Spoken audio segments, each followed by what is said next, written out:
사도행전 4장 23절로 31절 말씀 교독하도록 하겠습니다.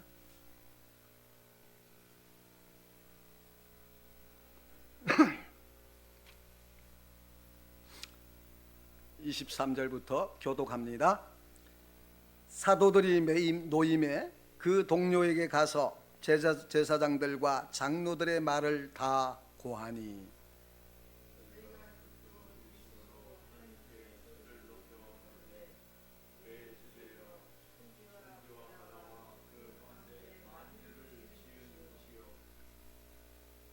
또 주의 종 우리 조상 다윗의 입을 의탁하사 성령으로 말씀하시기를 어찌하여 열방이 분노하며 족속들이 흐사를 경영하는고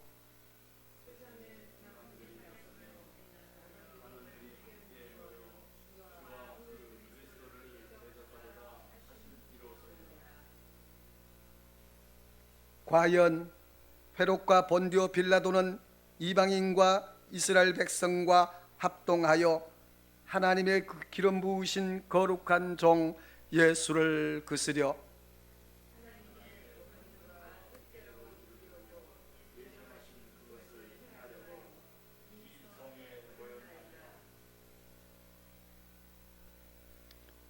주여 이제도 저희의 위협함을 하감하옵시고 또 종들로 하여금 담대히 하나님의 말씀을 전하게 하여 주옵시며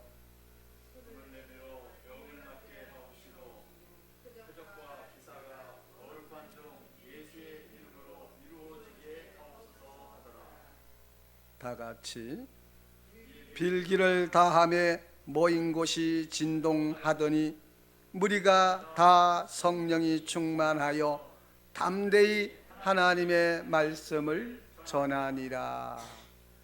아멘. 오늘 설교할 부분은 31절 빌기를 다하며 모인 곳이 진동하더니 무리가 다 성령에 충만하여 담대히 하나님의 말씀을 전하니라. 이 부분입니다. 성령 강림 사건 후에 교회가 부흥을 일어날 때 일어난 사건입니다. 마가 다락방에 모였을 때는 120명이었으나 성령 강림 후에 베드로가 첫 번째 설교를 할 때 3,000명이나 교회로 몰려왔고 4장에서 본문 4절에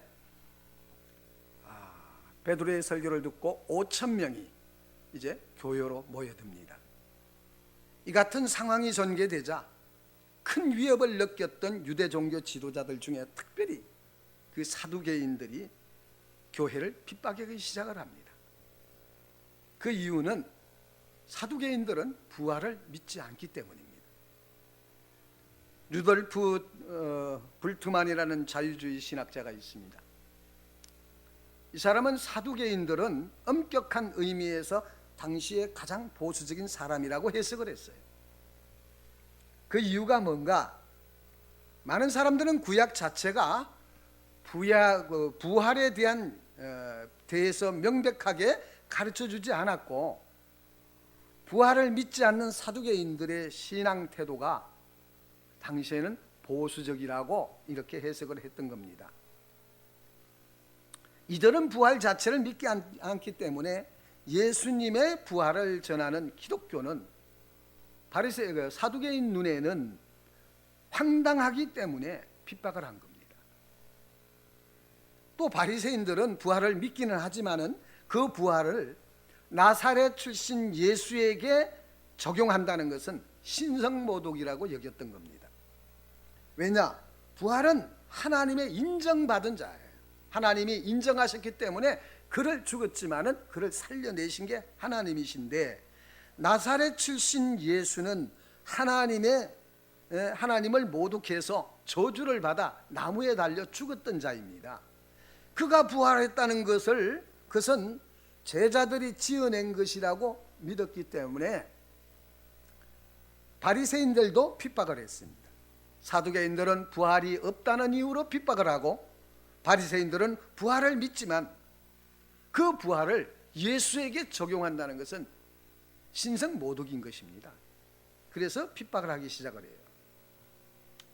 초대교회의 설교의 주된 설교의 제목은 부활이었습니다.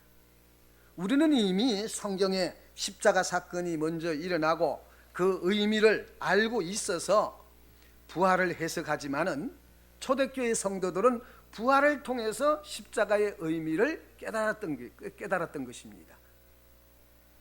부활을 통해 십자가의 의미를 해석하고 이런 예수의 부활은 가장 핵심적인 선포의 제목이 됐다는 거예요. 그래서 이 부활을 선포하다가 베드로와 요한이 체포되고 당시 유대인 공회에 끌려가 신문을 받게 됩니다. 이때 제자들은 공회 앞에서도 두려워하지 않고 담대히 말씀을 선포했습니다. 당시 종교 지도자들은 이유는 알 수가 없지만은 심하게 고문을 했다거나 투옥했다거나 어떤 형벌을 가했다는 이런 말은 없고 그냥 협박만 하고 풀어줍니다. 사도들이 교회에 돌아와서 지금까지 있었던 일을 고하자 교회는 일심으로 간절히 기도하기 시작했어요. 왜냐? 이 사건은 성령 강림 사건 이후에 공식적이고도 조직적인 사실상 첫 번째 핍박이었기 때문에 그래요. 성도들은 한 마음으로 간절히 기도하며 하나님을 찬양했고 대적하는 그들을 하나님께 고발을 합니다. 그리고 더욱 담대히 말씀을 전했으며 사도들을 통해서 이전에 일어났던 놀라운 기적들이 다시 한번 교회에서 일어나서 하나님 앞에 영광을 돌려드리기를 원했던 겁니다. 이렇게 교회가 간절히 기도할 때 하나님은 놀랍게 응답을 주셨는데 오늘 본문에는 4가지로 나오지만은 한 가지를 제가 추가를 해서 5가지를 살펴봅니다. 첫 번째는 모인 곳이 진동하더리라는 것과 두 번째는 성령이 충만하여, 세 번째는 담대히 하나님의 말씀을 전했다는 것이며 네 번째는 빌기를 다하매라는 것이고 마지막 제가 추가한 것은 교회의 일치된 마음과 기도가 무엇인가, 이 부분에 대하여 구체적으로 살펴보려고 합니다. 첫 번째 모인 것이 진동하더니라고 했는데 이는 구약 시대의 땅의 진동은 하나님의 임재를 뜻합니다. 신약에도 마찬가지예요. 이스라엘 백성들이 출애굽을 해서 시내산에 왔을 때에 하나님의 임재를 마주하게 됩니다. 출애굽기 19장 18절에 시내산의 연기가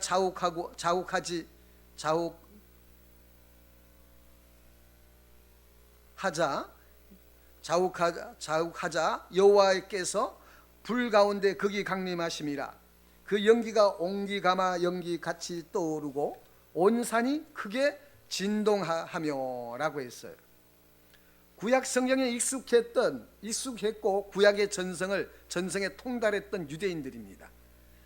그들은 하나님에 대하여 익히 알고 있었고 이 하나님의 방식, 이 땅이 진동하는 것에 대하여 어떤 징조, 이것은 하나님이 그들과 함께 하신다는 증거로 잘 알고 있었습니다. 간절히 기도하자 땅이 진동하였고 하나님이 그들과 함께 하신다는 사실을 깨달았다는 겁니다. 교회는 핍박을 받고 있었으나 오히려 하나님이 자신들과 함께 하신다는 사실로 인하여 간절히 기도하게 되었던 겁니다. 성령이 아니면 무엇으로도 우리는 그 하나님을 알 수가 없습니다. 성령이 아니면 십자가가 무엇인지를 우리는 인식할 수가 없어요. 지식으로는 압니다. 그러나 그게 승복이 일어나지 않아요. 사실적으로 살아있는 십자가로 내게 다가오지는 않습니다. 성령이 아니면 무엇도 할 수가 없습니다. 이름에도 어찌하여 교회에서 성령을 구하기를 왜 그렇게 일심으로 기도하지 않는가? 살만하기 때문입니다. 살만하기 때문이에요. 내가 주님이시라면은 아마니 가만히 다 안 뒀을 겁니다. 근데 참 주님은 그 인자가 천하에 가득하세요. 오래 참으심이 온 땅을 덮었습니다.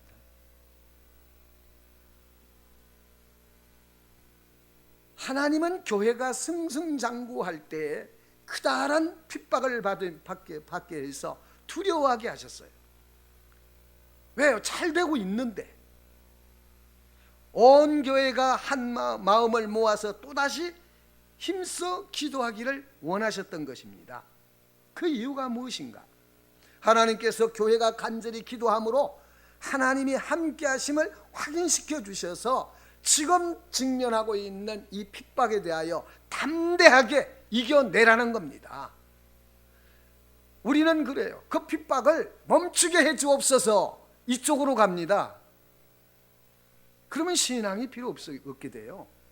하나님은 하나의 문제 해결사쯤으로 이해하게 됩니다. 그 핍박 가운데서 그것을 이겨나갈 수 있는 힘을 공급받는 것이 근원적인 해결입니다. 그래서 기도가 살아있는 교회에는 하나님의 임재가 있습니다. 좀 요즘처럼 저는 하나님의 임재를 간절하게 목이 메이도록 간구합니다. 또 간절히 기도하는 성도들은 날마다 매 순간마다 하나님이 함께 하신다는 사실을 경험하게 됩니다. 기도가 있는 교회에 하나님의 임재가 가득하듯이 기도하는 성도의 삶에는 하나님과 함께 하시는 증거들이 그 가슴에 날마다 쌓여지는 겁니다. 이것이 힘이에요. 이게 능력입니다. 아멘도 안 해요. 그래서 간절한 기도 속에 사는 사람은 항상 하나님이 함께 하시는 경험이 있어서 찬송가에도 무슨 찬송이 나옵니까? 예수 믿는 것은 받은 증거 많도다. 이런 찬송이 나오는 겁니다. 오늘날 하나님을 만나고 싶은 열망이 여러분에게는 있습니까? 아멘 했습니다.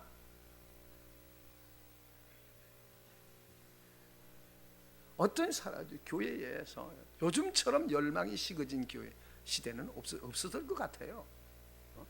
열망도 없고 찾지도 않고 고민도 없습니다. 다만 뭐만 바라냐? 이 마음에 기쁘고 즐겁기만 바라요.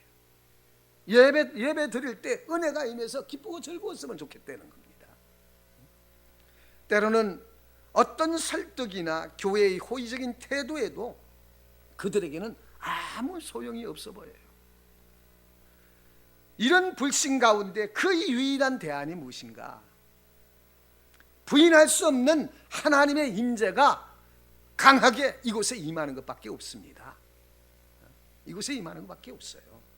그래서 그 하나님이 온 땅과 만물 위에 뛰어나시며 모든 창조주이시고 다스리시는 분이시라는 것을 보고 담대함을 가지고 우리에게 주어진 문제들을 해결해 나가는 하나님의 사람이 되시기를 바랍니다. 간절한 기도는 언제나 하나님의 충만한 임재를 보여주세요. 여러분이 기도 속에서 이런 하나님과 함께 하심을 경험할 수 있기를 바랍니다. 두 번째는 성령 충만하여라고 했습니다. 모인 곳이 진동하더니 무리가 다 성령이 충만하여. 당시 유대인들은 공식적으로 교회를 향한 핍박을 자행하고 있었을 때입니다. 이때 교회는 모든 생각을 떨쳐버리고 전적으로 주님을 의지하고 하나님만 바라보는 절대 의존의 마음을 무엇으로 표현합니까? 기도로 표현했습니다. 하나님을 만나기를 원한다고 그랬습니다. 무엇으로 표현하랍니까? 예배에 참석하는 것으로 표현합니까? 초대교회 성도들처럼 기도로 표현할 수 있기를 바랍니다. 오순절 성령 강림 사건을 앞두고 온 교회가 한 마음이 되어 기도에 전혀 힘썼던 것처럼 다시 한번 교회에 기도의 불이 타오르기를 갈망할 수 있기를 바랍니다. 그러자 하나님께서 다시 한번 교회의 성령의 충만함으로 부어주시기를 갈망할 수 있기를 바랍니다. 성령 충만했던 공동체였지만은 하나님께서 핍박의 두려움 속에서 예수님 한 분만을 전적으로 의지하게 하셨고 간절히 기도하게 하셔서 그 응답으로 땅이 진동하는 임재를 보이시고 성령으로 또다시 충만하게 부어주셔서 당시의 교회의 두려움이었던 그 핍박들을 헤쳐나가고 오히려 담대하게 말씀을 전하게 됐습니다. 그 결과 어떻게 됐습니까? 5천 명이 돌아옵니다. 5천 명이. 어떤 사람은 성령 강림 사건을 한 번 일어난 사건이 아니라 반복되는 사건이라고 주장하는 사람도 있습니다. 심지어 일정한 조건을 갖추기만 하면 성령님은 늘 다시 임하신다고 주장을 합니다. 그러나 이런 주장은 성경에서는 많이 벗어난 해석이에요. 오순절 성령 사건은 단 한 번밖에 없는 사건이고 밖으로부터 충만한 성령이 부어진 것은 오순절 성령 사건이었다면 이후에 부어지는 성령 충만은 이미 주신 성령님이 내 안에 충만하게 역사하시는 겁니다. 이것을 사람들이 문학적으로 또는 극적으로 표현하기 위해서 성령의 부으심이라고도 하고 성령 침례라고도 하는데 엄밀한 의미에서 주님이 보내신 성령이 내 안에서 충만해진 겁니다. 그래서 오순절 성령 강림 사건은 한 번이지만은 교회가 한 마음으로 간절히 기도하면 오순절 성령 강림 때 제자들이 경험했던 것처럼 또다시 이미 주신 성령님이 우리의 마음에 충만하게 채워주시는 겁니다. 이런 성령 충만함은 그들로 하여금 하나님을 전적으로 의지하며 전적으로 사랑하게 했고 이웃을 또한 그와 같이 사랑하게 만들어 주었습니다. 오늘날도 마찬가지 성령 충만을 경험한 모든 사람들에게 그 하나님의 생명과 사랑이 부어질 것이고 이 세상의 모든 것들을 이기며 그 하나님 앞에 살아갈 수 있는 힘이 되어 주십니다. 여기서 기억할 것은 성경 어느 곳에도 하나님께서 어떤 조건을 충족하면 성령을 충만하게 부어주신다고 성경은 단언하지 않는다는 겁니다. 즉 하나님께서 누구에게 성령을 부어주시는 것은 전적으로 하나님의 주권에 달린 문제라는 것입니다. 그럼에도 불구하고 성경에서 성령으로 충만함을 받을 때 어떤 전조가 있다는 것을 이렇게 말합니다. 전조가 있어요. 간절히 기도할 때 하나님께서 성령을 충만하게 부어주신다고 기록하고 있고요. 두 번째는 사도행전 5장에 보면은 하나님께서 순종하는 자에게 주시는 성령이라고 기록하고 있습니다. 즉 하나님께서 십자가의 공로로 부어지는 성령이지만 성령 충만하게 받는 사람은 항상 순종하고자 하는 태도와 자세를 가지고 있다는 겁니다. 그래서 교회가 위기 속에서 간절히 기도할 때 하나님께서 성령 충만하게 부어주셔서 세상을 이기며 억압과 속박들을 끊어버려 자유케 되는 여러분들이 되기를 바랍니다. 세 번째는 담대히 하나님의 말씀을 전하니라입니다. 무리가 다 성령이 충만하여 담대히 하나님의 말씀을 전하니라. 이거 담대히라는 말을 보십시오. 그들은 언제나 하나님의 말씀을 전했습니다. 그러나 조직적으로 핍박을 하고 예루살렘 교회 지도자 베드로와 요한이 공회에 끌려가 신문을 받습니다. 교회는 두렵지만 흩어지지 않고 함께 모여 한 마음으로 하나님 앞에 간절히 기도하기 시작을 합니다. 이때 하나님께서 지금 자신들과 함께 하시는 임재의 증거로 땅이 진동하는 것을 보여주셨고 성령으로 충만하게 만들어 주셨습니다. 이로 인해서 교회는 놀라운 변화가 뭐냐? 그들의 마음에 담대함을 심어주셨다는 겁니다. 사실 성령 충만은 이 사랑 충만과 동일한 의미입니다. 성령이 충만하면 사랑이 충만한 거예요. 성령이 충만하면 두려움이 없고 사랑이 충만해도 두려운 것이 없는 겁니다. 요한일서 4장 18절에 뭐라고 합니까? 사랑 안에 두려움이 없고 온전한 사랑이 두려움을 내어 쫓나니 두려움에는 형벌이 있음이라. 두려워하는 자는 사랑 안에서 온전히 이루지 못하였느니라. 왜 모든 두려움은 그릇된 사랑의 열매입니다. 열매이기 때문에 두려운 거예요. 하나님을 사랑하는 사람에게는 두려움이 없다는 것은 하나님을 사랑하는 사람은 잃어버릴 것이 없다는 말과도 동일합니다. 왜 그러냐? 세상이 그에게 빼앗아가는 것은 잃어버려도 되는 것들이에요. 잃어버려도 되는 것들이고, 진정으로 잃어버리면 안 되는 것은 결코 세상이 빼앗아갈 수가 없습니다. 초대교회 성도들이 교회가 위기를 만났을 때 간절히 기도하여 성령으로 충만하게 되다 담대한 마음이 생겼다는 것은 하나님을 향한 사랑이 충만했다는 것과 동일합니다. 이렇게 되자 그들은 심한 심판에도 불구하고 핍박에도 불구하고 담대히 하나님의 말씀을 전할 수가 있었던 겁니다. 여기에 하나님의 말씀이라고 되어 있는 이 하나님의 말씀은 복음입니다. 이 말씀은 하나님의 일이라고도 번역될 수 있는 단어입니다. 그들이 전한 말씀은 무엇인가? 원문을 적합한 번역은 하나님의 일이라고 생각되는데 결국은 복음의 경륜입니다.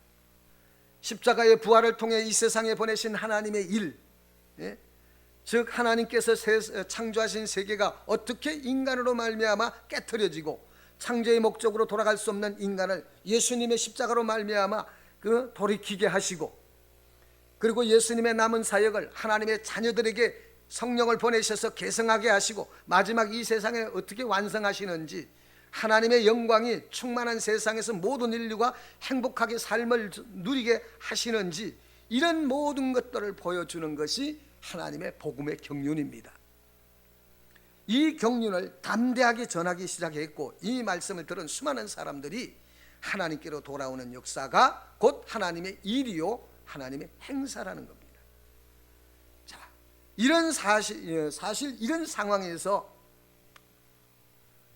복음을 전하는 것은 쉬운 일은 아닙니다. 쉬운 일은 아니에요. 근데 왜 내가 이렇게 자세하게 이러한 것을 설명을 하는가? 중요한 사실 하나를 알리기 위해서 그렇습니다.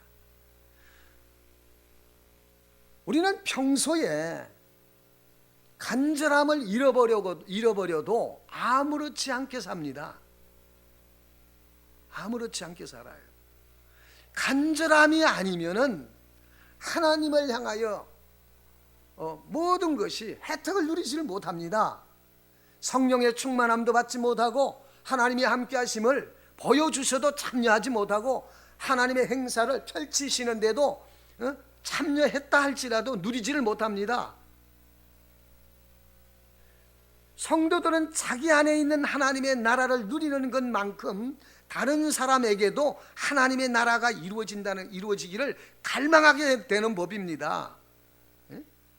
그래서 교회를 사랑하고 담대하게 말씀을 전하는 사람은 성령으로 충만해서 자기 안에 하나님의 은혜의 지배를 받고 있고 생명의 역동적인 역사들이 있는 사람들이에요. 어떤 교회에서 한 해 동안에 새로 나온 성도들을 전수조사를 했답니다. 어떤 조사? 누가 전도를 했는가를 조사했어요. 놀라운 결과가 나왔어요. 교회 나온 지 1년 미만 되는 사람 65%가 전했더라고요. 새신자를 데려왔더래요.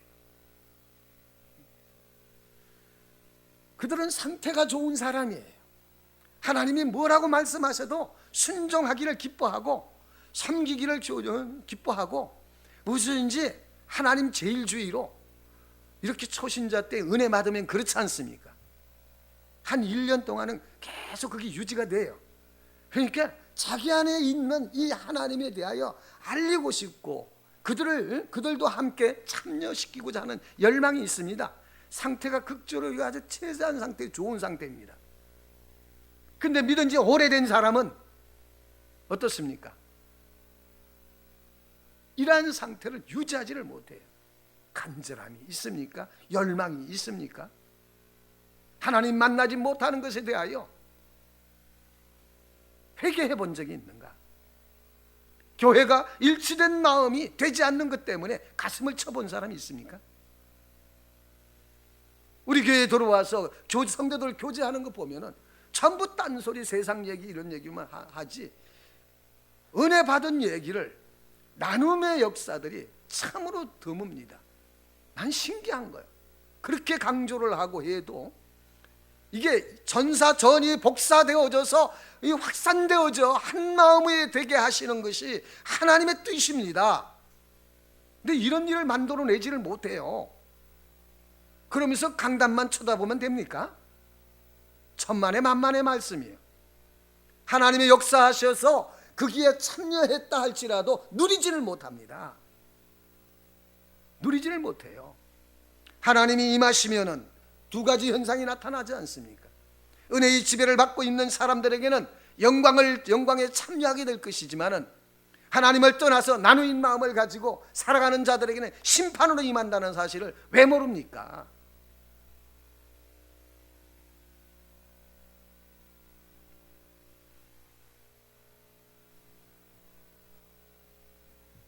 네 번째, 빌기를 다하매라고 했습니다. 하나님의 주권과 인간의 자유의지가 어떻게 조화를 이루는가, 이것을 보여줍니다. 하나님이 이미 연약한 예루살렘 교회, 이제 막 태어난 지 얼마 안 된 교회입니다. 상태는 좋지만 아직은 연약해요. 이 교회를 보호하시기를 작정하셨습니다. 하나님의 주권을 설명합니다. 그러나 성령 강림 사건 이후에 승승장구하던 교회에 큰 위기가 닥쳤습니다. 가장 먼저 하나님은 예루살렘 교회 지체들이 마음을 모으기를 원하셨고, 모아진 마음으로 하나님께 간절히 기도하기를 원하셨습니다. 왜 그래요? 지금 하나님이 콜링하는 겁니다. 참여하라고 초청하시는 거예요. 위기를 통해서 초청하시는 겁니다. 이런 하나님의 주권과 행사에 대하여 참여하여서 빌기를 다하매 그랬습니다. 빌기를 다했다고 그랬어요. 인간의 의지를 동원하여 기도함으로 하나님이 원하시는 기도의 분량이라고 그러면 좀 오해가 있습니다. 한 마음으로 모아졌을 때, 그때에 하나님은 놀라운 역사를, 주권적인 역사를 펼쳐가십니다. 펼쳐가세요. 그리하여 참여한 모든 자들이 하나님의 놀라운 은혜를 힘입게 되고, 하나님이 하시고자 하는 일에 참여하여 그 일을 펼쳐갈 수 있는 하나님의 사람이 되는 겁니다. 그들은 핍박으로 두려워했으나 오히려 담대하게 복음을 전했고, 빌기를 다함의 그 능력에 하나님이시지만은 교회가 간절히 기도하기를 다했을 때 비로소 하나님은 강한 능력으로 임하신 겁니다.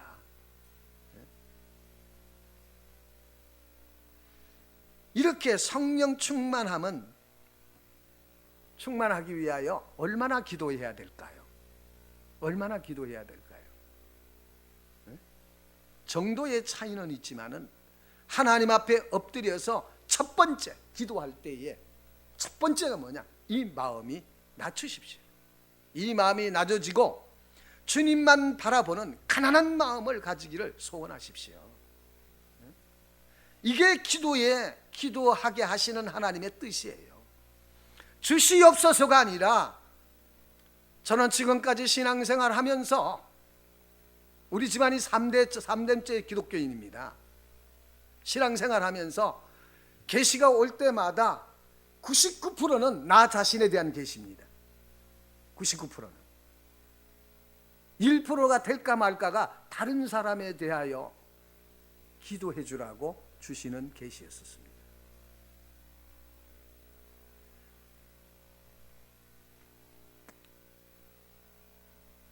그렇습니다. 교회가 일치된 마음을 위해 기도할 때에 우리의 마음을 낮추시고 부인하고 이런 일이 그런 일이 있다고 해서 바로 충만하게 되는 것은 아니에요. 그렇다고 포기해버리면 교회는 한 마음이 되지 못할 것입니다. 교회가 일치된 마음으로 기도할 때 성령의 놀라운 역사가 일어나는 것은 마치 언덕 위에서 눈덩이를 굴려서 눈사람 만들 때 하잖아요. 눈덩이를 이렇게 묻혀가지고 이걸 굴리면 점점 커지잖아요. 그와 같이 됩니다. 일치된 마음으로 기도하면은 하나님이 사람들을 더하여 주는 효과가 나옵니다. 붙여주시지요. 그러다가 어느 한순간에 공동체 전체에 한가할 수 없는 큰 힘을 얻게 되고 한 마음이 되어 기도할 때 충만한 성령으로 채워지는 것을 경험하게 될 것입니다. 이런 마음의 일치는 성령 충만이 원인이 돼서 일치된 마음으로 되기도 하고, 또 기도의 결과로서 성령 충만으로 채워지기도 하고 그럽니다.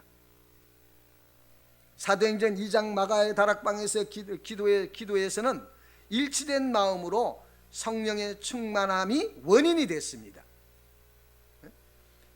120명이 모여 간절한 마음으로 하나님의 약속을 기다리며 기도하니까 성령 충만을 경험하게 되었다는 겁니다. 그렇다면 공동체의 마음이 하나 되는 것은 하나님의 역사의 소산인가, 아니면 인간의 의지적 노력의 산물인가? 성령 충만은 뭐예요? 이건 역시 개인적인 마음의 일치를 잘 숙고해 보십시오. 공동체의 성령 충만함이 우리의 노력으로 되는 것인가? 하나님의 역사의 소산인가? 우리 개인의 마음이 한 마음으로 모아져서 하나님을 향하여 쭉 뻗치듯이 올라가는 이런 기도의 경험이 있을 겁니다. 이것이 이웃으로 확산되어지는 것도 경험해 봤을 것입니다. 어떤 사람의 마음이 산산이 찢어져서 너무 고통스러워서 마음을 모아 간절히 기도하기 시작했습니다. 그런데 어느 한순간 성령이 강한 임재를 경험합니다.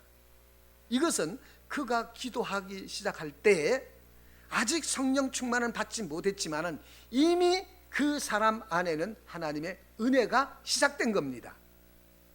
시작됐기 때문에 기도할 수 있었던 거예요. 왜 그런가? 그 사람의 마음이 나누어진 상태로 고통스러워하면서도 여전히 자기를 고집하고 살았는데 어느 순간에 성령에 임하는 사건은 일어나지 않기 때문이에요. 일어나지 않습니다. 그렇게 돼서는. 그래서 그 사람 속에 기도하고 싶은 마음의 소원이 곧 은혜의 작용이라, 이런 얘기하고 싶은 겁니다. 놓치지 마세요. 만약 자신은 가만히 있는데 성령이 임했다면, 성경이 내 마음을 지키라, 생명의 근원이 이에서 남이니라, 너희 안에 이 마음을 품으라, 곧 그리스도 예수의 마음이니, 이런 말을 할 필요가 없습니다. 그죠? 무슨 말인가 하면은 성도들이 가지고 있는 실제적인 마음과 당연히 가져야 할 마음 사이에는 차이가 있다는 겁니다. 성도들의 상태에 따라서. 그래서 사도는 너희가 계속해서 예수의 마음을 품어야 하고 품도록 노력해야 한다는 것을 가르쳐주고 싶은 겁니다. 다시 말해서 너희가 언제라도 마음만 먹으면 예수의 마음을 소유할 수 있고, 그래서 예수의 마음을 품으면 너희 스스로 예수의 마음을 품은 것이다. 그러니 칭찬받는 것은 하나님이 아니라 너다. 이 말을 하고 싶은 겁니다. 왜 이렇게 하셨는가 중요한 겁니다. 왜? 우리는 여기서 인간의 의지와 은혜의 신비적 관계를 보게 됩니다. 내 의지와 은혜의 신비적 관계, 하나님을 향해 갈망하는 마음을 가진 사람은 자기 자신이 그 마음을 가지게 되었다고 자랑하지 못하게 하시기 때문에 하시려고 그래요. 또 자신의 마음이 하나님을 향하도록 노력하지 않던 방탕한 마음이 일순간에 하나님을 향한 갈망의 마음으로 바꿔지지 않는다는 사실을 가르쳐 주는 겁니다. 이것을 이해하셔야 됩니다. 그래서 하나님의 은혜 없이는 나 자신의 마음을 바꾸지 못한다는 사실을 깨우쳐 주시기 위해서 한 마음으로 기도하라 그러시는 겁니다. 우리의 마음은 하나님의 은혜로 바꾸어지지 않으면 불가능합니다. 육신으로 향하고 세상에 붙들리고 욕망에 끌려 살지 하나님을 향하여 살지 못합니다. 그래서 순종을 통해서 성령께서 역사하시고 자신의 힘만으로는 도저히 하나님을 간절히 바라볼 수 없고, 내 마음은 오직 하나님의 은혜로만 하나님을 바라볼 수 있도록 역사하신다는 겁니다. 따라서 하나님의 은혜는 신자의 내 의지 안에서 역사하셔서 하나님을 향하여 일치된 마음을 가지게 하는 겁니다. 결론적으로 각자가 그리스도 예수의 마음을 품는 것, 각자가 예수의 마음을 품는 것, 이것이 바로 교회 공동체의 일치된 마음을 품는 비결입니다. 비결이에요. 이 마음을 가질 때야만이 교회는 상상을 초월한 위대한 힘을 갖게 되고 하나님이 의도하신 역사를 펼치시게 되고 그 영광이 하나님께로 돌아가게 해드릴 수 있게 됩니다. 여기서 떠나면 그 영광을 내가 가로채게 됩니다. 그래서 교회에 일치된 마음이 없다는 것 때문에 회개해 본 사람 있으면 기도해 주세요. 손 들어보세요. 회개해 본 사람, 윤리나 도덕적인 잘못에 대해서는 회개를 한다고 하는데 이러한 영적인 일에 대하여 하나님께로 가까이 나가기 위하여 방해하고 있는 세력을 위하여, 세력 때문에 회개해 본 적은 없는 것 같아요. 그게 하나님을 갈망하는 겁니까? 그 믿는 사람의 마음의 태도예요? 전혀 아닙니다. 자기 마음이 나누어진 것도 그냥 허벌레 하고 살아가는데 어떻게 교회에 일치된 마음을 하나 되기를 갈망할 수 있겠단 말입니까? 마음을 돌이키십시오. 하나님의 은혜를 구하셔서 하나님으로 말미암아 이 마음을 바꿔야 됩니다. 기억하십시오. 많은 기도와 그에 따른 시간, 육체의 에너지, 수많은 헌신과 봉사, 이런 모든 것들이 모두 획일적으로 하나님 앞에 의미 있는 것들이 아닙니다. 진정한 마음으로 드리는 한 번의 기도가 10번의 기도보다 하나님의 마음을 움직일 수가 있고, 온 마음을 다해 부르짖는 공동체의 한 번의 기도는 나누어지고 찢어진 마음으로 10년을 기도한 사람보다도 위대한 역사를 일으키는 법입니다. 그게 원리예요. 성령 충만함은 하나님이 교회에 주실 수 있는 선물입니다.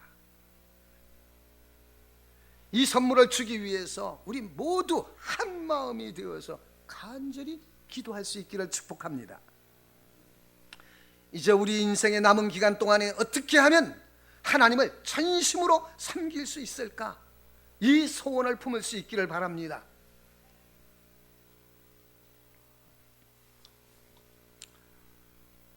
우리의 남아있는 인생을 어떻게 살기를 원하세요? 어떻게 살기를 원하십니까? 좋은 시절 다 지나갔습니다. 이제 익어져갈 나이입니다.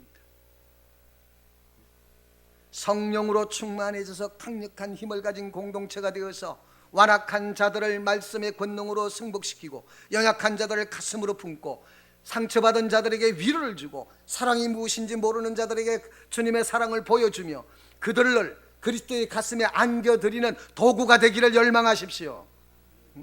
이거 이상 무엇을 더 할 게 있습니까?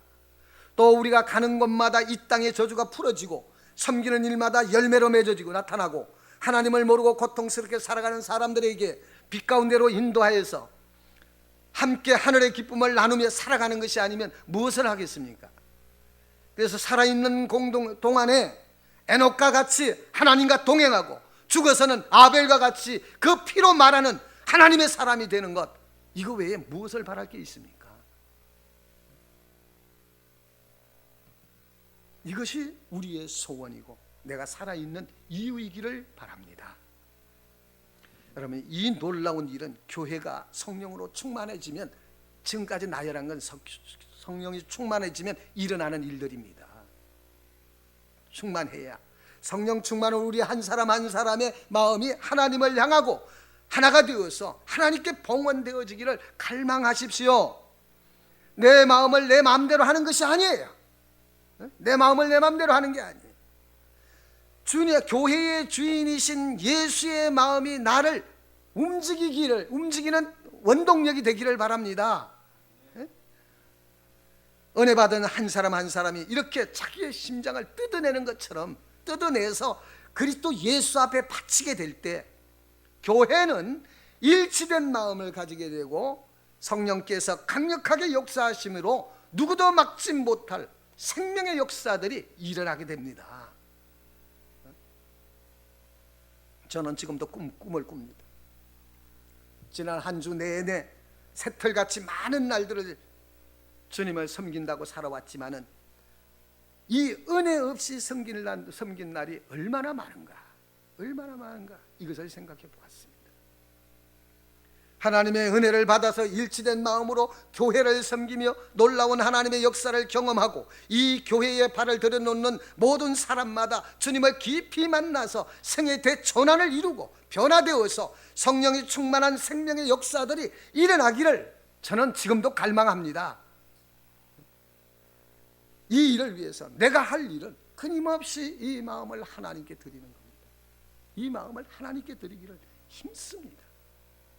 그를 위하여 주의 성 은혜를 갈망하게 되는 겁니다. 그래서 교회가 한 마음으로 일치되어 기도할 때 교회를 둘러싼 이 어둠의 세력들이 물러가고 억압들이 끊어지고 강력한 성령의 역사가 일어나게 될 것입니다. 그리하여 우리를 통해서 이 하나님의 복음의 빛이 이 어두운 세상을 밝게 비추게 될 것이고 우리 모두가 깨어 기도함으로 이렇게 성령 충만함을 옷 입어서 하나님의 은혜의 위대한 상인 증인들이 되기를 주의 이름으로 축복합니다. 한 교회의 지체들이 한 마음으로 기도한다면은 교회와 개인의 삶은 물론이고 세상이 얼마나 달라지겠습니까? 얼마나 달라지겠어요? 우리 모두가 한 마음으로 간절히 기도하여서 하나님의 놀라운 인재 가운데 성령으로 충만하여 담대하게 예수의 복음을 전하며 이 시대를 살아가는 하나님의 사람이 되시기를 주의 이름으로 축복합니다. 기도하겠습니다.